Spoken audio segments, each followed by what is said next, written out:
Let's get started. It's great to have you here, Ko Craig Young Tokoingoa, the CEO of Two Hands. Myself and Hannah Taylor have been the co-chairs of the Affordability Connectivity Constellation, and we've been working on this research with the team.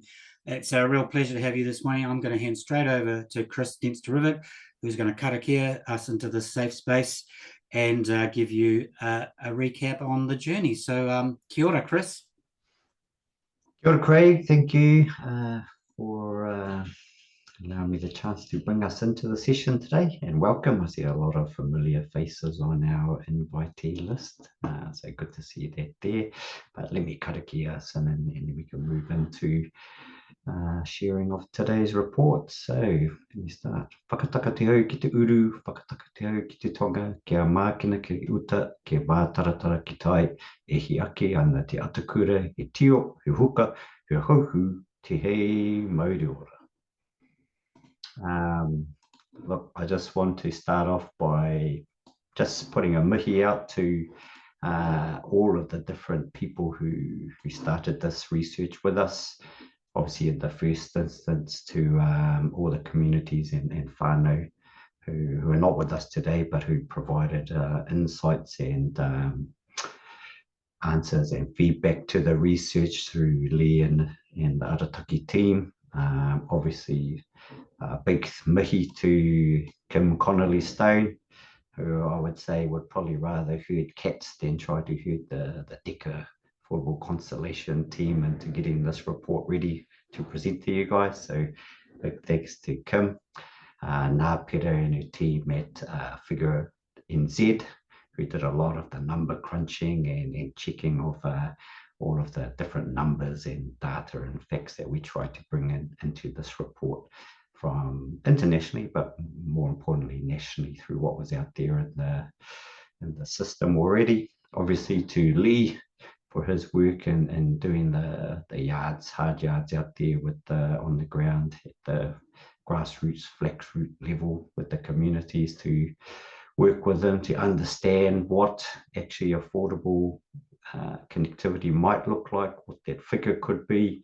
And I think he probably did a little bit of financial literacy training with a number of them too, just to understand budgeting and what a household income and what affordability looks like across all of the different expenses there. Obviously to Craig and Hannah, who have been in this interim co-constellation lead role for a number of years now. I think it was promised to them as a 6-month gig, and I think we're now into year 3 or 4 of that. So mihi to you guys for sticking in there. Warren Williams and Bronnie Scott, who are also another part of the device constellation, who help out on all of our other mahi across. Marie and Joe and Min, who've worked tirelessly over the last few days trying to get the microsite and documents and editing up to a more professional level. Jodie and Michael, who used to be at Internet New Zealand, who would have started on this waka with us, and Jodie, who's still at Internet New Zealand, who was a avid supporter in the space of the work we do. And Vic, who's not here with us today, as she's gallivanting around Europe, enjoying a little bit of time out on the holiday over there.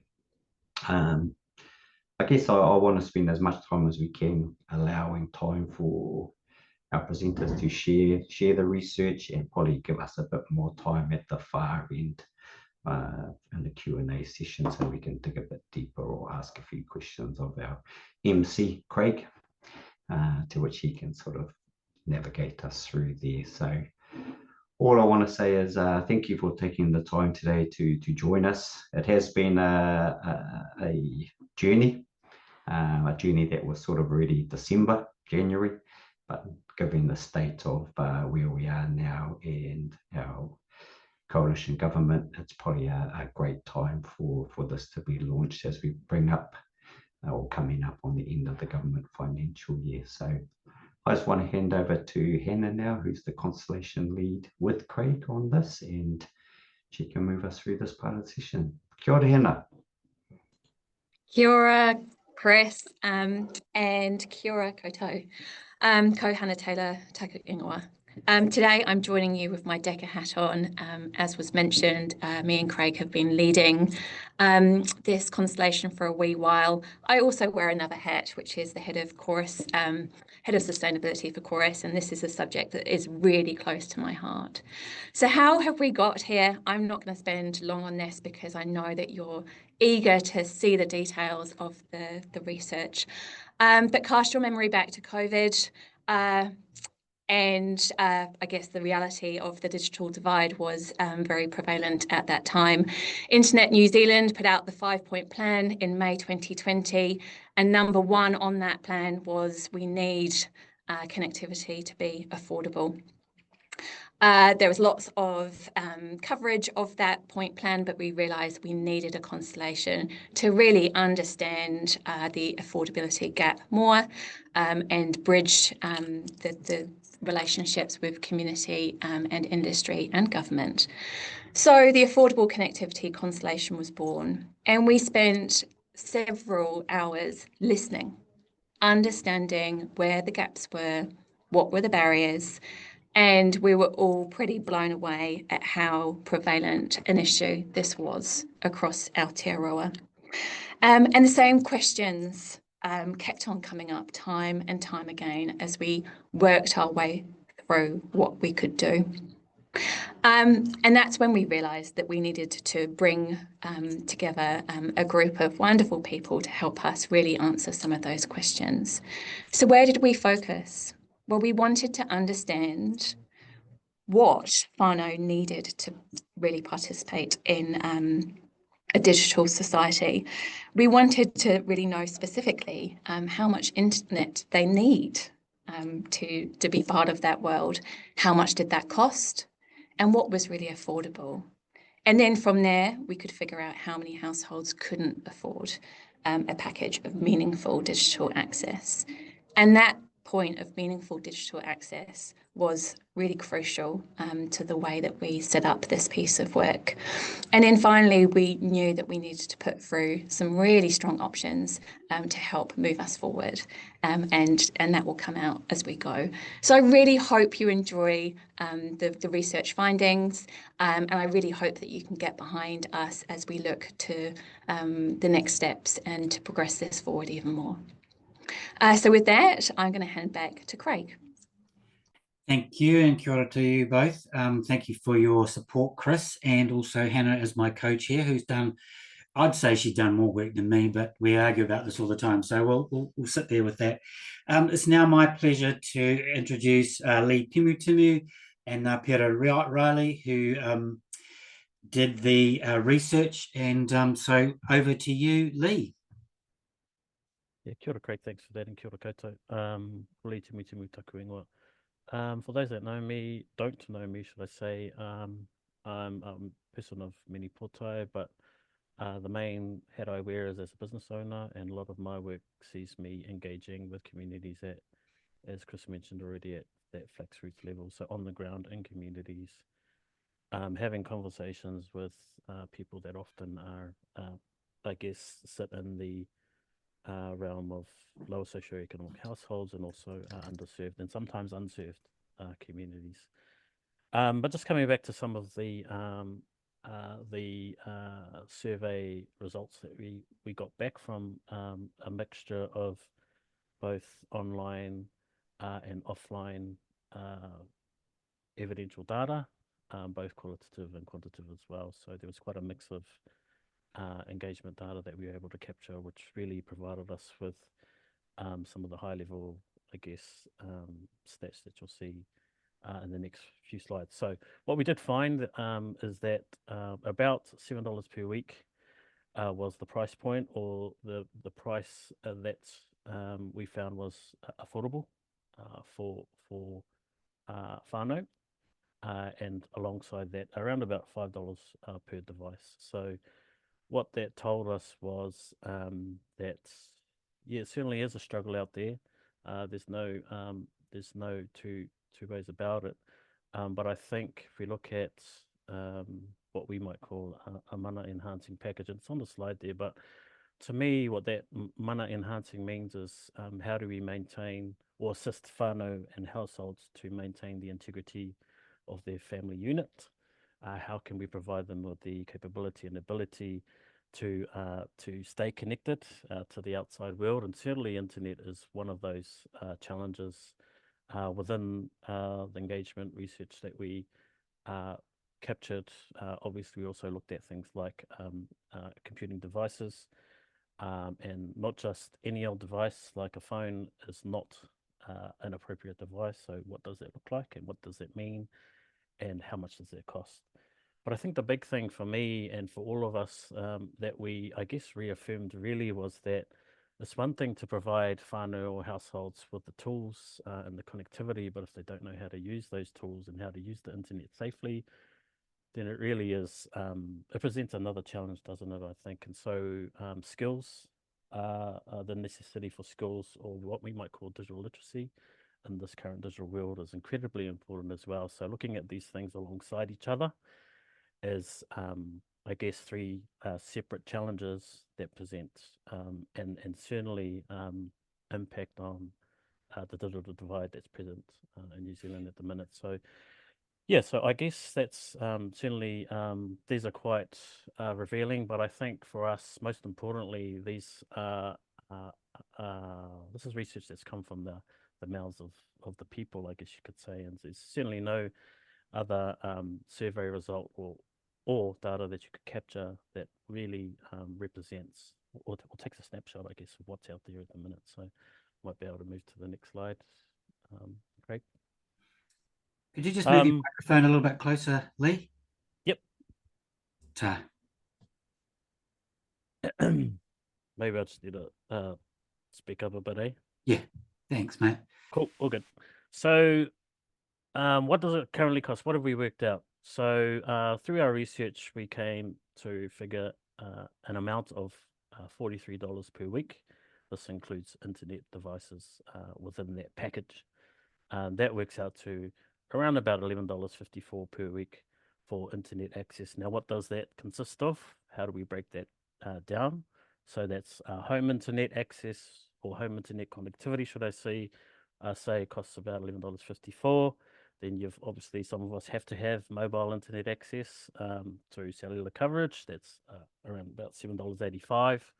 And then a cost component for devices per week, you're looking at $23.33 of that $43 amount, would be attributed to devices. So I think this really lines up well with some of the global economic data that we've seen, certainly during the course of our research. But for us, it really gives us a tangible figure. So this is something that we, through evidential research, through anecdotal, a mix of anecdotal research as well, we know that we're looking at about $43 per week for this internet package, if you like.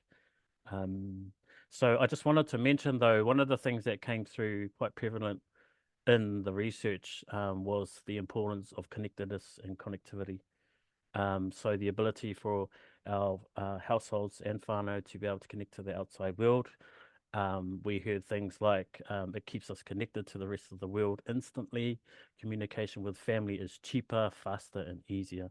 Another one that came through was it is the modern way of communicating and receiving information. It keeps everyone informed. So these are actual this actual feedback that we received through our surveys. So I think the importance of connectivity and connectedness certainly was highlighted throughout the COVID period. And then, of course, as Hannah's already mentioned, the digital divide became much more prevalent during that period. But if we were really consider how that was impacting on whānau and households, it probably was, we know that it was a challenge even before COVID came along. So it's really just uncovering and revealing and also reaffirming a big challenge that we already know exists in our, particularly in our underserved and unserved communities. And that's all from me. I'm going to just pass it on to Aotearoa. Kia ora koutou. I'm Ngā Pera Riley, for those of you who may not have met or heard from me before, I'm the CEO of Figure NZ. We're a data charity. Primarily, we help open data for citizens, and we love to be involved in advocacy work and supporting, things that are going to do good for our country. So we were proud to partner with DECA and our friends at Internet New Zealand as well to get this work. So we'll just crack into it. Is it affordable? I did want to say my chief data officer crunched all these numbers, and he wasn't able to be here today. But what he wanted to impress is that there's a lot of data to crunch here, and he wanted to say, when we're looking at household incomes that are earning less than 42,000, there's a lot of discrepancy in what people can and can't afford, right? So he wanted to say that this is a very conservative estimate, that there will be many families in this income bracket of under 42,000 that actually cannot afford this at all. So just going into these numbers with that, we've tried to do a conservative estimate, and we've used data from the Household Economic Survey. And I will just note that this is the Household Economic Survey data from 2022. New data has since been released, so we can update these numbers eventually. But as most of you know, cost of living has just gone up. So again, just wanted to impress that these numbers are conservative, which meaning that there's probably people in that lower threshold that can't even afford this amount, kapai, but we've just rounded it up for this purpose. So there we go. No more than 2% of someone's income at that price range is affordable for the internet. And that's taken from the UNESCO Broadband Commission. And again, this is a rounded up number. And $8 a week, that's what the number approximately comes out to. And this is for the lower income household. Of course, there's lots of differences in that, because it depends on how much someone pays for rent, how many kids they've got in their homes. So again, conservative estimate, but 2% is the number of income, of your percentage of income that's affordable, and $8 a week for these households. And that's pretty concerning because how many households cannot afford it? The total number was 380,000 households, which, when you look at that number, it's pretty astounding. That's bigger than a lot of our large cities around New Zealand. And that is 58,000 of those are families with children. There's the numbers there. 240,000 of those are single person households. So that might be our elderly, which is really important for them to have connectivity too. And there's the couple only households, and then there's everything else in there. But just wanted to pay particular homage to that 58,000 families that would, they cannot afford it. And if we look at a conservative estimate of 2.4 children per family, that is a lot of children that aren't having access. So as you can see, it's a pretty big deal. It's a huge problem that we're going to need to collaborate and work with others to help try and solve this. Because if anything, I think prices have gone up. We've just seen rental prices are the highest they've ever been, as for new stats data released just yesterday. So this is a problem that's becoming more and more important to solve. And as we know, there's cuts across government, but those are the numbers there. 2% of income, which is, it might not seem a lot to those of us who might have good incomes, but when you're really budgeting in your whānau, that is a tough number to come up with. And given that it's just such an important medium, being able to be connected and learn, it's a sizable problem. But that's all from me. I'll hand over because I know that people are busy, but kia ora. Kia ora ngā pēra. Thank you very much for giving us that update. So what we've done so far is we've heard and seen a bit about the background, where we started and why we thought this was important. And then we have heard from Lee and ngā pēra on the work that they've done to get us to this point. So an incredibly important position to be, but it's not enough just to go out and find out what the numbers are. You've got to start thinking about solutions. And I don't know about everybody else, but in this environment, I'm all about outcomes and actions this year. So I'm going to hand over to Kim, and Chris, who are now going to talk us through what were the recommendations that we made in the paper. So Kim, I think it's you. Kia ora, Craig, and kia ora, Deka whānau.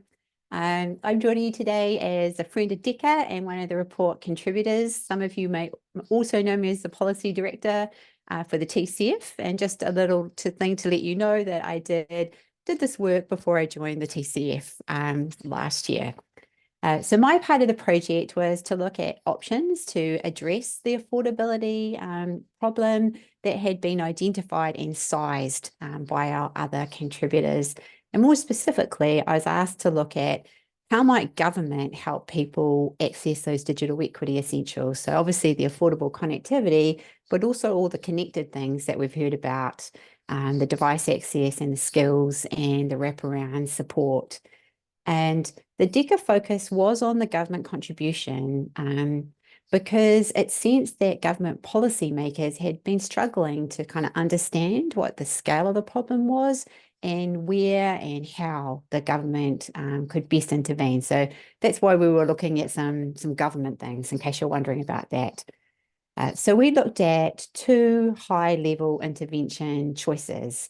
One was a subsidy approach, and the other one was a community funding approach. And we came to the view that the subsidy approach is the one that probably works best for internet access, but community funding for programs on the ground is probably what you need for your digital skills programs and your wraparound support. When it came to devices, you could probably do it through either approach. You could subsidize device access, or you could kind of fund it through a community program. So those were kind of our two high-level intervention choices that we looked at. When it came to the subsidy approach, in the report, you'll see that we looked at a whole lot of different options, and you can read about those later. I'll just roughly take you through them now. We looked at tweaking the existing payments that are available through the welfare system. We looked at having a new digital equity payment similar to the winter energy payment that some of you may have heard about. We looked at a social tariff approach like the UK folks do. We looked at an option which was subsidising devices for children through the education system. We wondered about the government becoming a retail service provider for internet. And we also had a look at specifically designing equity products and co-designing those with the government and telcos, and both government and telcos doing subsidies. And then we also had a look at subsidising internet through social housing. And then for good measure, we also looked at some regulatory options as well. So lots of options there. But where we landed was a subsidy option that's based, called something like a digital equity payment, play around with the name of it, but that it will be paid through MSD. And we thought you could sit that subsidy option alongside contributions from the telco sector in the form of discounted internet services for the households that would qualify for that subsidy. And we thought that tagging these philanthropic contributions to a government subsidy might be a good idea, because we'd heard from telcos that they didn't want to be making decisions about eligibility that really wasn't their jam or their area of expertise. So that's why we recommended that. What we're suggesting in the paper is that eligibility for that digital equity payment would be tied to income level. We thought that's the easiest way to look at that to start. And we're recommending that the government would start by supporting those 58,000 families that Ngāpera was talking about, the folks who are earning $42,000 a year or even less than that. And you can see on the slide that we're looking at the moment what this would cost per week and per year. So if we were thinking about an internet-only subsidy to go to those 58,000 families, the cost of that subsidy would be about $4.50 per family. So this is not families saying, give us this for free. You know, they're looking to pay, you know, what we've said is affordable for them, but this would be the top-up amount. And if you then add in devices to your subsidy, that takes you up to a subsidy amount of $26 per week. And then if we were All up, that internet only subsidy for the 58,000 families, it would cost $13.9 million per year. Now the costs start to go up a little bit, or a lot, if we add devices in. That's you can see on the screen there, that's 78.4 million a year, and it's a lot of millions. If you were to take that subsidy and pay it to all 380,000 families in that bottom income bracket. And you may be wondering, of all those options, Kim, why did DECA land on the MSD, Digital Equity Payment option? And the reason was, we thought, well, two reasons really. It's the simplest to administer, and we also thought it was the most mana enhancing option that we could see. The paper looks at a number of funding sources for the subsidy. So we looked at, the government might consider a new appropriation. It might want to redirect funding that it's already getting from the Telecommunications Development Levy and take it from something it's spending on at the moment and say maybe it's time for digital equity to have its time. You might also look at building in digital equity costs into those really big government digital transformation projects that are going on, the ones where government's pushing more and more people online for services, but without thinking about the fact, that people don't have the internet. So perhaps some of that project funding could go to digital equity. And we also looked at an option of a social investment agency, which kind of gets co-funding with philanthropy. So we did think about some funding sources. Can we go to the next slide, please, Craig? Slide person. Thank you. So while the focus of our work was on affordable connectivity, we of course realized there are other legs to our digital equity stool. So while you can see there, our first recommendation is the digital equity payment. We've also got other recommendations to address some of the related digital equity issues. And the first one is to have an NGO intermediary that could fund community organizations, on the ground offering support. And the reason for our recommendation there to have an intermediary is because it's just so hard for so many community organizations to contract with government and to deal with all of those government procurement processes. So this was to make that easier, and then to make all the decisions about eligibility on a day-to-day basis to happen at the community level, where the people know what their communities need best. We also thought, though, you do need to have some stopgap measures for people in the community who are just really struggling to do what they need to do online, especially that stuff around accessing government services. There's a whole lot of community hubs out there helping people on a daily basis, and the numbers of people coming to see them, we heard from the DECA community, is just rising astronomically. So we've recommended also, that government and local government could partner up to offer some funding to those community hubs. And then our last recommendation is one about measurement and evaluation, assuming that government at some point could put its hand into its pocket and make some investments here. Measuring the impact you're having is really important. So we've also recommended the introduction of a digital inclusion index, and we thought the Australian one actually looked quite good, but we've also mentioned some other models in the paper.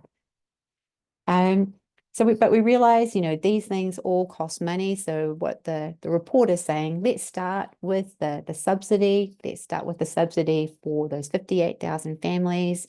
But let's start to do the policy work on these other things. So when times are better and the budgets aren't so tight, this mahi could get underway.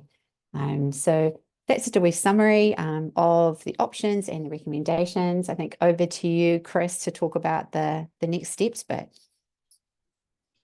Thanks, Kim. What I'd just like to acknowledge, I've seen as the questions come through, I've been trying to sort of dive into there. I think the biggest challenge with any research like this is, we're having to make a lot of assumptions on different things, and often this is on devices, the type of device, the broadband or internet plans that are available to households, and we know that in some of those cases it is satellite or a wireless connection, which of course then has a different level of cost involved in those things. So probably if you really want to dig down into the numbers, the 66-page report with the massive index has got a lot of our sort of thinkings around household makeups. You know, we did focus a lot on households with school-aged children, just noting, you know, the Ministry of Education's connectivity program will be coming to an end in June, and hoping to have a new interim proposal in place. So that was a big I guess assumption we made there is if we focus on those households, and then we broke it down into a little bit of the age groups in there. So kids that are in junior primary right up to our senior high school students, where a Chromebook is not really a appropriate device for that level of learning. You know, so there's a lot of assumptions in there, and a lot of I guess bringing it back to a single figure was often challenging. There's a lot of debate and what that actual final figure was, but it gives us a starting point, you know, and I think that to me is the biggest thing to take away from today. We know that there might be other organisations who have done research with their own specific rōpū that they work with, their own communities.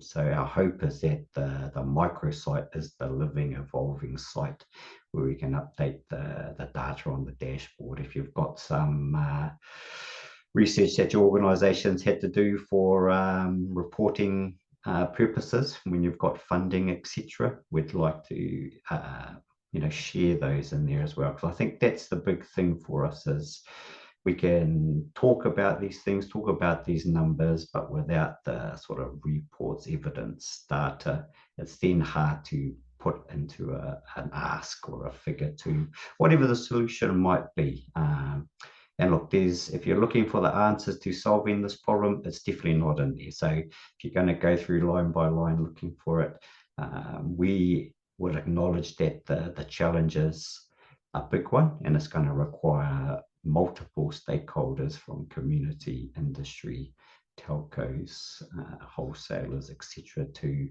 work on the solution. And you know, we're in a position where we know, or our insights are, that there is not much budget or flex in the budget of government to put money towards these things at the present. Our hope is that over time we use this to encourage a little bit more loosening of those purse strings into the different places, even if it's isolated pilots or regionalised initiatives. Ka pai.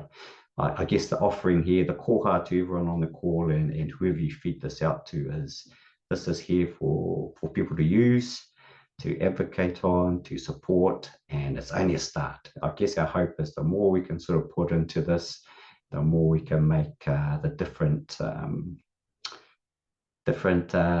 decision makers or leaders hear the same thing over and over and over, and hopefully this will add to that there. You probably got a lot of questions, so I don't want to take up any more time, but I just want to say with our next steps, obviously each group or each member of this group will have a different reason to want to talk about this work, or want to do something, or want to kōrero or wānanga, or come up with a solution. Probably what I would suggest is if you get a hold of us on the kia ora at digitalequity.nz email, we'd like to set up smaller rōpū to discuss different parts, because I think that's probably the next stage, is looking at the different parts, breaking them down into a bit more not isolated but manageable, solution focused groups that we can then bring back together at a later state. So that would be my sort of ask to people, and then we can sort of work on bringing those groups together at a later state. But other than that, we're going to pass back to Craig. You are. Kia ora, Chris. Thank you. Thank you to everybody. And I see that there's quite a few questions in the chat, but they've been answered as they've gone. And we might run through those in a minute if there are no other questions. But if you want to ask a question, because we are in a meeting format, you can raise your hand if you want to ask it in person. Otherwise, type it into the chat so that we can see it, and then we can ask. So David Wise, I see you've got your hand up. So what would you like to say, David? Kia ora, guys. David Wise from Belong Aotearoa. I'm the Capacity and Innovation Manager. So great work. Understand we deal with migrants and refugees, which is a very narrow lane, but understand, well, as I explained to everyone, it might be narrow, but if we look at our community, it is actually immigration, our growth has grown. So even in our lane, it's starting to reflect the people that we deal with. One of the things that is interested that through research, because at the moment we're trying to sort of look at we understand the big barriers, but what we're trying to work through is roadmap the smaller barriers that are stopping them from progressing. Like you're saying, one of the things that I was interested in is obviously we're dealing within this government, and it's always about demonstrating value. And one of the key things is that I noticed is I would just suggest it's even though that dollar value is $4.58 within that family, it's what that $4.58 does for that family to progress them out from them. The framework that we've been working on was within an American framework, which moved this whole family with adding just making $3,000 difference a year. It actually made the whole family generationally move forward. So when we're talking about within that group, within that $42,000 a year, the interesting thing for me is it'd be with that investment of $4.58 from MSD, what does that look like for them, for that whole family moving forward? We know it'd be the education. We know it'd be about how, because when you do job interviews, you have to do it online. There's all sort of sectors within there that already run in line with what they do. So a suggestion for me is, bringing that value of that $4.58 will work within this government to moving things forward. That was mine. Kia ora, David. It's more of a contribution than a question, really, isn't it? Yeah, I just think, fine. because I think we live in a time that I don't think it's a bad thing, even though times are up. People are more open to look at things. Yeah. If things are going well, people are reluctant to look at things. And I think as a collective, we need to be working collaboratively forward, but it's got to be collective action together. Cool. Thank you, David.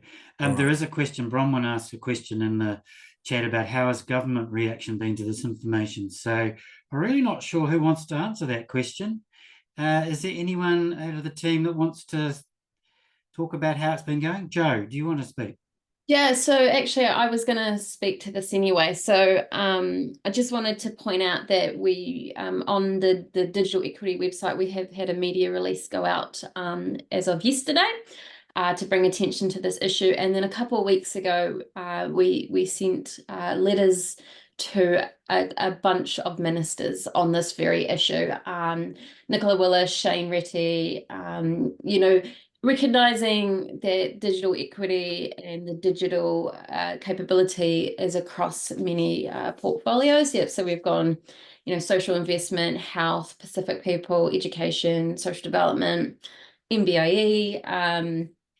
So we've sent that, I don't think how many ministers are in there, 9, I think. And we've invited them to have meetings with us, and we will keep pursuing that to really hit home that this is an issue that the government should be interested in. What other point was that was kind of that. So we're still kind of, with the report going out today, we're making that available from today. We're going to really start pushing onto this government to address this issue. Thanks, Joe. And then we've got a question here: is the letter publicly available in the report? So what we sent to the ministers? I will get that on the website later today. Cool, that would be great. I think my experience in this environment is that you do have to keep pursuing. It's very difficult to get things out of ministers' offices at the moment, unless it's one of those 36 priorities on their list. But we shouldn't give up. We should keep going. And so, as Joe said, we've gone public with the report, the media releases we've gone out, and many of us will continue to champion this for going ahead. So Bronwyn did ask, can we help? How can we help with that messaging? So Chris, I'm going to throw that to you because I can as the MC.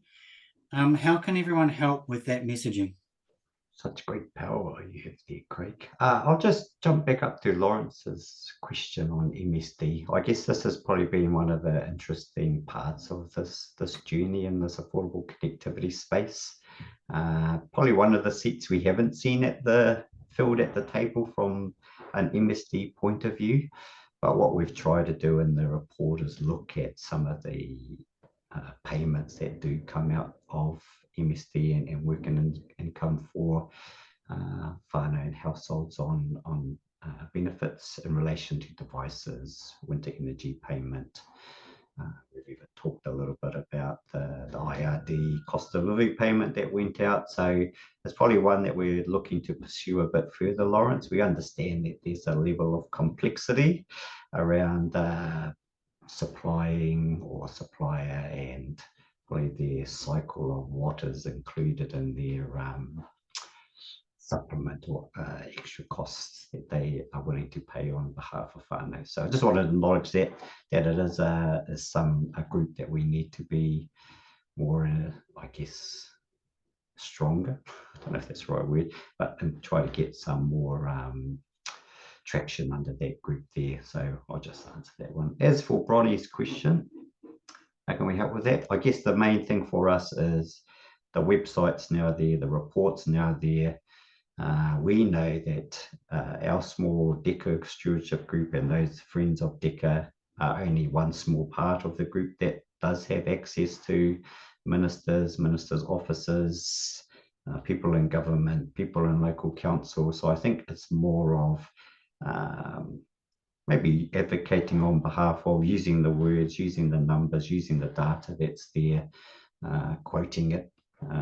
And if you're lucky enough to ask a question of one of your ministers or local ministers, is including that in your questioning there. So I guess that's the big thing for me is growing this pool of resourcing, improving the data, making sure that it's relevant and as up to date as we possibly can in the current state. And then how is that information shared out to our wide groups? We hope it's also used I guess, for funding purposes, when people are applying for funding. Look, there's numbers they can point to in there. It's only one piece of the puzzle, one piece of the application. It's one piece of research, but there are other I guess models and initiatives overseas that we can point at as well as things like that. So cool. I hope that answers that, Grandmaster Craig. MC. Oh, you're on mute. Yes. Hey, I'm on mute. Gotcha. God, I think I'd know by now. Kim, you've got your hand up. Kia ora, Craig. I just want to do a cheeky little addition to Chris's answer of Lawrence's question about MSD. When I was looking at this option, the folks at the Department of Internal Affairs kindly gave me a whole lot of their papers, and briefings and research that they'd been done. And that's where I kind of got some of the information about MSD. And what I saw there was MSD were not entertaining a digital equity subsidy. They didn't want to do that. And that they'd need to be told by ministers to stop doing something else to start working on that as an option. So I think really it just becomes a political decision, about what work the government thinks is more important to do. But the thing they did say is there could be potential to change some of the criteria for the existing payments that are available, hardship assistance and the temporary assistance support. And those things were on the work program to fix up. But the key thing there was somebody else in government had to tell MSD that internet access and devices are essential, because until somebody tells them that officially, they don't think they are. And that's that's the real problem with the existing subsidies and things. Thanks, Kim. I would make the point that one of the things we've been talking about, the report, is using some sort of Creative Commons approach so that people can use the information that's in there without having to worry about being too restrictive. A couple other questions. Often being online can be a lifeline for disabled people. Many disabled people may also need additional technology or specialised training. does the report address their needs? Lee, I might throw that one to you, given you are out talking to people about looking at devices, etc. Yeah, I guess and I'll speak up this time. That's a really good question, and I think the report itself didn't focus, I mean no disrespect, but didn't focus narrowly on accessibility or disability challenges. I think it primarily focused on those communities and households in whānau that were underserved or living in lower socioeconomic households. But I do think it's an excellent question. I do think it's something that needs to be addressed, whether that's in the next round of research or whether that's where you connect into other research that's already been done on the accessibility and disability communities. I think that's certainly something that's worthwhile delving into. Unless anybody else has anything else to share on our particular research and this particular report, I guess that's kind of my thoughts in response. Okay. Kim, can I come back to you as a friend of DECA, not in your other role, and as the one of the authors of the report? Lawrence's question around the minister's position around groups asking for government support. Don't tell me what you want the government to do. What are you going to do about it? Are there some ideas about, and I'll just add in there, Lawrence, first thing you get when you talk to a minister these days is we have no money. So that's the other comment that I get. Yeah, so are there ideas about the industry and communities, what they can do in the report? Kia ora, Craig. Yeah, so the main point of the options that I was asked to look at was what could government do? But if you look in there, there are other options included, along the way. So there are options that the telco sector could do in terms of offering lower price products, for example. When we look at the funding for a digital equity subsidy, we don't look at it just as government funding that subsidy. You can see options in there, for example, through a social investment agency where philanthropy could come to the table as well. So there's options there. And while I've got the floor, Craig, if I could just answer the last question, does the report at all mention disability issues? The section on the report that there's a section near the end that talks about where would the government focus, who must be, who's most in need. We've got some tables in there from Figure NZ that kind of breaks down the folks who are most in need. And one of those tables talks about people with disability. So that's in the report as well. Hannah, over to you with your hand up. Thanks, Craig. And I was just going to build on the response that Kim gave there. Now, I did declare that I was joining this call as a DECA friend. But if I put my other hat on, this is something that industry is really looking at, especially with the Ministry of Education, Free Student Connection initiative ending shortly. So I think there is a real kind of momentum that's building. Myself and Kim will be presenting on behalf of DECA the research at the Rural Connectivity Symposium next week in Aotearoa. And it's certainly something that we will be taking to industry to say, what can we do? We just needed to fill some of the questions that were kind of spiraling. So I think this is a real mark in the sand. And certainly from all angles, we want to work as a collective, industry, community and government. That was all, Craig. Thank you. Thank you, Hannah. I don't see any other questions on the chat. Does anyone else want to raise their hand and say anything at this point? No, I don't want to drag you out because there's a new Chinese restaurant over there that I want to go and get my lunch from. Apparently they do a great roast duck. So no one else? All right. Hey, thank you so much for joining. It's been a real thrill for, and I'll just speak on behalf of Hannah and myself as the co-chairs of the Affordable Connectivity Constellation, getting to this point where we've got a report, we've got numbers we can use. Anytime, they're not perfect, but they are a great piece of research that gives us some meaning behind what we're able to speak to decision makers, and certainly from my perspective as two ends, as we can speak to all our decision makers, the industry and government, so we look across the board. I'm going to hand back to Chris, who is going to karakia us out, and thanks very much everyone for joining. Kia ora, Craig. Thanks for being a great MC today and holding us all to task and keeping us on time, which is good. And I just want to thank everyone for giving up a bit of their time today to hear about this research and the report and where to find it and kind of where to next. I guess my final point is that, you know, this is probably the start of a long journey for many of us on this affordable connectivity. It's probably another pad for us to launch off to move into another space. My call to everyone is now is probably the time to come together on a solution, whether that's in small rōpū, then bring it back to the bigger rōpū like I talked about earlier, and bring this group back together to develop those solutions. So I guess what I just want to say is DECA doesn't want to be the center of this. This is a community initiative, and we're all working in service of those who probably need this more than us here. So I guess we may have to contract our little waka a little bit to sort of be a bit more nimble and agile as we move along. But please, where you can and where you're able to jump on and support and tautoko the work. And likewise, if we can tautoko your work, we're happy to jump into that space and support you as well.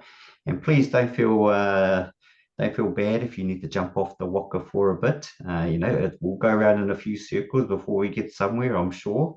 But, you know, there's always opportunities. If the connectivity part is not your cup of tea or is not in your sort of wheelhouse, there's other bits of work in that digital inclusion and digital equity space for you to lean into. So most of it's on our website. We do have a new website, and we're in the process of bringing a lot of the resource over, but the microsite's there. Again, if you've got some awesome reports that you'll use to tell funders how wonderful their money was that they gave you to do the work that you did, ka pai, and if you'd like to share it with us, then we'll be happy to sort of provide the link to that research that then directs them to potentially your website. And I guess that's another point, is how do we strengthen the connections of the different rōpū and organisations around the country, because that's a big one for us, is highlighting the kind of somewhat fragmented market that we exist in, and sort of defragmenting it by showing people where people are doing the mahi. So I'll leave that with you there. 5 minutes to go. You'll be all stoked to have lunch early, like me. Got to go feed my children. But I'll close us out. Ngā mihi, everybody. Kia whakaaria te tapu, kia wātia Aotearoa, ki turuki whakataha ai, ki turuki whakataha ai. Haume hui e, tā ki e. Kia ora whānau.